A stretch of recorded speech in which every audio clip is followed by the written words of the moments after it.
Successful marketing का असली राज क्या है? जब निंटेंडो ने अपना वी गेम सिस्टम लॉन्च किया, एप्पल ने आईपैड निकाला या टोयोटा ने प्रियस हाइब्रिड कार लॉन्च की, तो ऑर्डर्स की बारिश हो गई थी। लेकिन उनकी ये सक्सेस सिर्फ रिटेलर्स की सेलिंग स्किल्स की वजह से नहीं थी। असल रीजन था उन्होंने सही प्रोडक्ट डिजाइन किया, कस्टमर्स, कंपटीशन और बाकी एक्सटर्नल फैक्टर्स पर सही मार्केटिंग रिसर्च की और फिर सब कुछ स्मार्टली प्लान करके लॉन्च किया।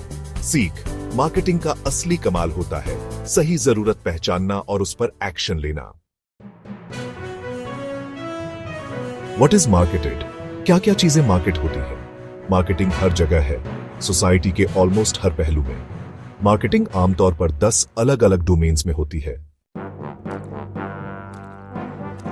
Goods, services, events, experiences, persons, places, properties, organisations, information, ideas. अब एक एक करके जल्दी से इन्हें समझते हैं। एक, गुड्स यानी सामान, फिजिकल प्रोडक्ट्स यानी गुड्स ही ज्यादातर कंट्रीज की इकोनॉमी का बड़ा हिस्सा है। एग्जाम्पल के लिए फ्रेश, कैंड, बैग्ड और frozen food items, cars, refrigerators, TVs, machines वगैरह। हर साल अमेरिका में कंपनीज बिलियंस में इन चीजों को मार्केट करती हैं। दूसरा, सर्विसेज यानी सेवाएं। जैसे जैसे इकोनॉमी ग्रो करती है, सर्विसेज का हिस्सा बढ़ता है। आज यूएस इकोनॉमी में 2/3 हिस्सा सर्विसेज का है। Examples: airlines, hotels, car rentals, barbers, beauticians, bankers, lawyers, engineers, software programmers, doctors, consultants. अक्सर गुड्स और सर्विसेज मिलकर भी ऑफर होते हैं, जैसे एक फास्ट फूड मील जिसमें खाना और सर्विस दोनों मिलती है।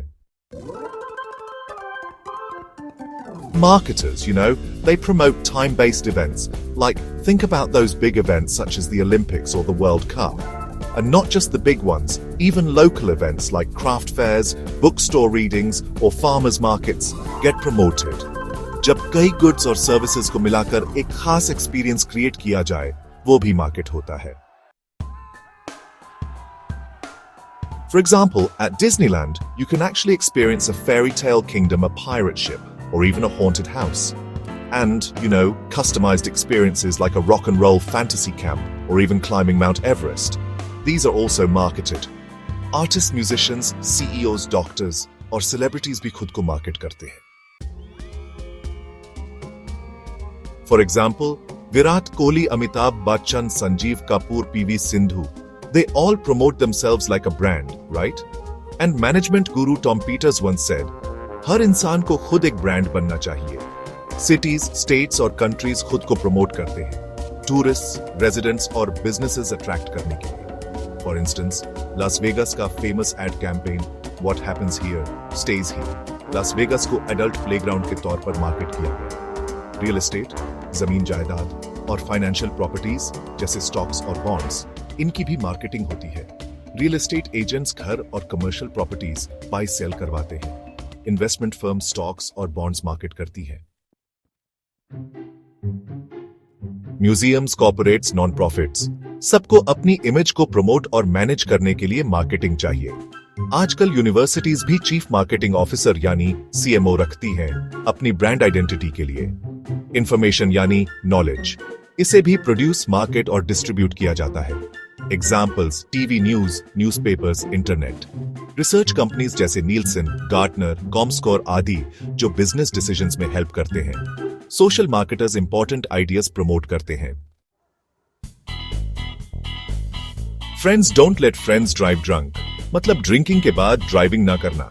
अ mind is a terrible thing to waste. Education का इंपॉर्टेंस।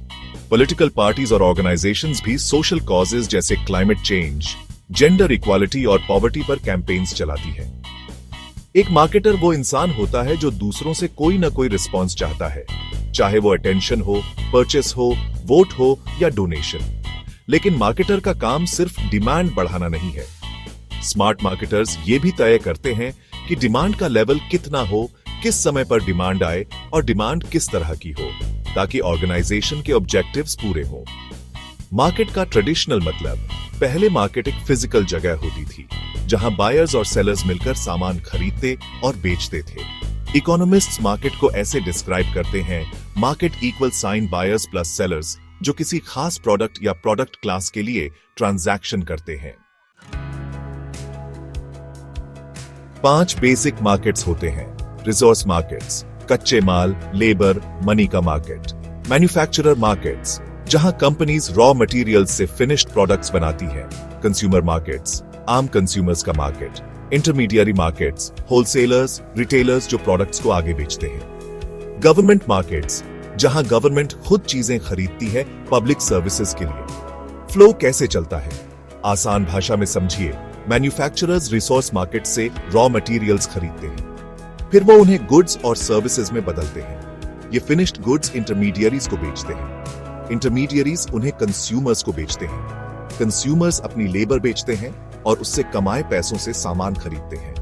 गवर्नमेंट टैक्स कलेक्ट करके इन्हीं मार्केट से चीजें खरीदती है और पब्लिक सर्विसेज देती है। यानी पूरी इकोनॉमी एक एक्सचेंजिंग सिस्टम है, गुड्स, सर्विसेज और मनी का लगातार आदान प्रदान। इंडस्ट्री और मार्केट में फर्क समझना जरूरी है। मार्केटर्स के लिए इंडस्ट्री सेलर्स का ग्रुप होता है, जबकि मार्केट उन कस्टमर्स का ग्रुप है जिन्हें सेलर टारगेट करता है। मार्केट्स वैसे कई तरह के होते हैं। नीड मार्केट्स, जैसे डाइट चाहने वालों का मार्केट। प्रोडक्ट मार्केट्स, जैसे शू मार्केट। डेमोग्राफिक मार्केट्स, जैसे मिलेनियल्स यानी 1980 से 2000 के बीच जन्मे यूथ का मार्केट। जियोग्राफिक मार्केट्स, जैसे चाइनीज मार्केट। और हां, voter markets, labour markets, donor markets भी होते हैं। सेलर्स और बायर्स के बीच 4 तरह के फ्लोज होते हैं। सोचिए, एक सर्कल है जिसमें 2 लूप्स हैं।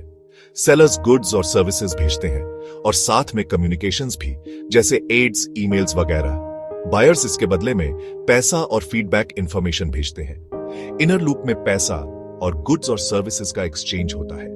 आउटर लूप में इंफॉर्मेशन, जैसे कस्टमर एटीट्यूड्स या फीडबैक, और कम्युनिकेशन, जैसे एड्स, का आदान प्रदान होता है। बॉटम लाइन यह है कि मार्केटिंग सिर्फ प्रोडक्ट्स बेचने की गेम नहीं है। असली बात यह है कि बायर्स और सेलर्स के बीच 4 फ्लोज को समझना, मैनेज करना और ऑप्टिमाइज करना एक आर्ट है, ताकि सही समय पर सही चीज सही लोगों तक पहुंच सके।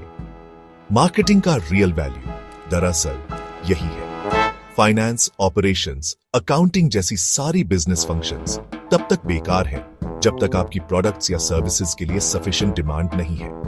अगर टॉप लाइन यानी रेवेन्यू स्ट्रांग नहीं होगी, तो बॉटम लाइन यानी प्रॉफिट भी कमजोर होगी। इसलिए मार्केटिंग को बिजनेस सक्सेस की जड़ कहा जाता है। मार्केटिंग का समाज पर असर भी बहुत बड़ा है। ये नए या बेटर प्रोडक्ट्स को लोगों की जिंदगी में लाने में मदद करता है। अच्छी मार्केटिंग से डिमांड बनती है और डिमांड से नौकरियां। प्रॉफिट्स आने से कंपनी समाज के लिए CSR यानी कॉर्पोरेट सोशल रिस्पॉन्सिबिलिटी एक्टिविटीज भी कर पाती है। आज की दुनिया तेज, डिजिटल और बिल्कुल अनफॉरगिविंग है।